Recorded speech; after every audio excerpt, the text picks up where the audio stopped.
அன்பார்ந்த நேயர்களே, கன்னிராசி அன்பர்களே, 2026 அப்படிங்கிறது இன்வெஸ்ட்மெண்ட் ஸ்ட்ராட்டஜிஸ்ன்னு சொன்னால் வருமானத்தை எப்படி பெருக்கலாம், அதே மாதிரி இதை நம்ம எப்படி பண்ணி நம்ம ஸ்டாண்டர்டைஸ்டாக பண்ணலாம் செய்யலாம் அப்படின்னு வரும்போது உங்கள்கிட்ட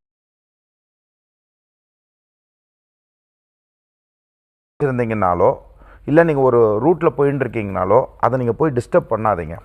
ஒரு பாசிவ் இன்கம்க்கு யோசிங்களே ஒழிஞ்சு இருக்கிற ஆதாரமாக உங்களுக்கு இருக்கக்கூடிய இன்கம்மை டச் பண்ணிவிட்டு அடுத்த நிலைக்கு போகணுங்கிறது வேண்டாம். ரெண்டாவது விஷயம், எப்பயுமே குரு தொட்டு காட்டாத வித்தை சுட்டு போட்டாலும் வராது. அதனால் உங்களை பொறுத்த வரைக்கும் ஒரு மகானோட வழிபாடு, ஒரு குருவோட வழிபாடு, இந்த மாதிரி விஷயங்கள் செஞ்சிட்டோம். நித்தியப்படி தெய்வ வழிபாடுகள் செய்கிறதும், குறிப்பாக வாய்ப்புகள் ஏற்படக்கூடிய கன்னிராசி அன்பர்களே, நீங்கள் செய்ய வேண்டியது என்ன, குருவாயூரப்பன் கோயிலுக்கு போய் நீங்கள் நிர்மாலய தரிசனம் இருக்கக்கூடிய காலங்களில் துலாபாரத்தில் சீனி, ஒயிட் சுகர் அது கொடுத்து துலாபாரம் கொடுங்க. ஏன் அந்த வார்த்தையை சொல்கிறேன்னா, செல்வ கடாட்சம் ஏற்படும். இது குறிப்பாக கன்னிராசி அன்பர்களுக்கு. அங்கே போயிட்டு அப்படியே பக்கத்தில் இருக்கக்கூடிய மம்மியூருக்கு போயிட்டு அங்கே முட்டு கொடுத்தல்னு பேர். முட்டு கொடுத்தல்னா தேங்காய் உடைத்தல்.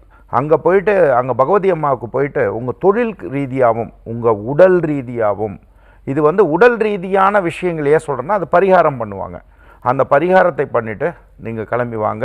ரெண்டாவது விஷயம், உடல் ரீதியான பிணிகள், இதில் கொஞ்சம் தயவு செஞ்சு உழைப்புன்னு ஒரு பக்கம் இருந்தாலும் உங்கள் உடலையும் தயவு செஞ்சு கொஞ்சம் பார்த்துக்கோங்க. இதனால் உங்கள் ஃபேமிலி ரீதியாக நீங்கள் நிறைய மிஸ் பண்ணுவீங்க.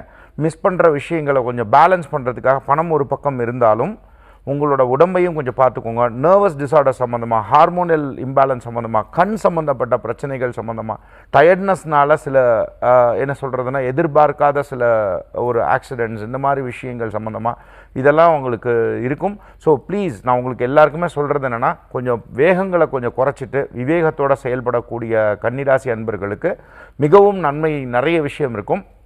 எவ்வளோக்கு எவ்வளோ முடியுதோ மலை மேல் இருக்கக்கூடிய நம்முடைய ஏழுமலையான மனதார நினைத்து தினசரி உங்களால் முடிந்த காசை எடுத்து வைத்து ஏழுமலையான மனதார நினச்சிட்டே வாங்க.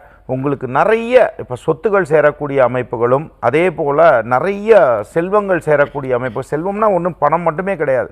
அதே மாதிரி தொழில் வாய்ப்புகள் ஏற்படக்கூடிய அமைப்புகள், இந்த மாதிரி விஷயங்கள், வெளிநாடு தொடர்புடைய மாற்று மொழிகள் சம்மந்தப்பட்ட விஷயங்கள், வெளிநாட்டிலேயே போய் கூட இப்போ நீங்கள் தொழில் பண்ணக்கூடிய அமைப்புகள்லாம் ஏற்படும். பட் நான் உங்களுக்கு ஹம்பிளாக சொல்கிற விஷயம் என்னென்னா, நீங்கள் செஞ்சுட்டு இருக்கிற தொழிலை மாற்றிட்டு இன்னொரு இண்டஸ்ட்ரிக்கு போகணும், நீங்கள் பண்ணியிருக்கிற இன்வெஸ்ட்மெண்ட்டை மாற்றிட்டு பண்ணணும் அப்படிங்கிறதெல்லாம் பண்ணாமல் அடிஷ்னலாக நீங்கள் ஒரு விஷயங்கள் எடுக்கிற மாதிரி விஷயங்கள் பண்ணுங்கள். டெக்னாலஜி பேஸ் பண்ணி நீங்கள் செய்யக்கூடிய விஷயங்கள், டெக்னாலஜினா இன்றைக்கி இருக்கிறது எல்லாமே நம்ம டெக்னாலஜி பாண்டட் தான்.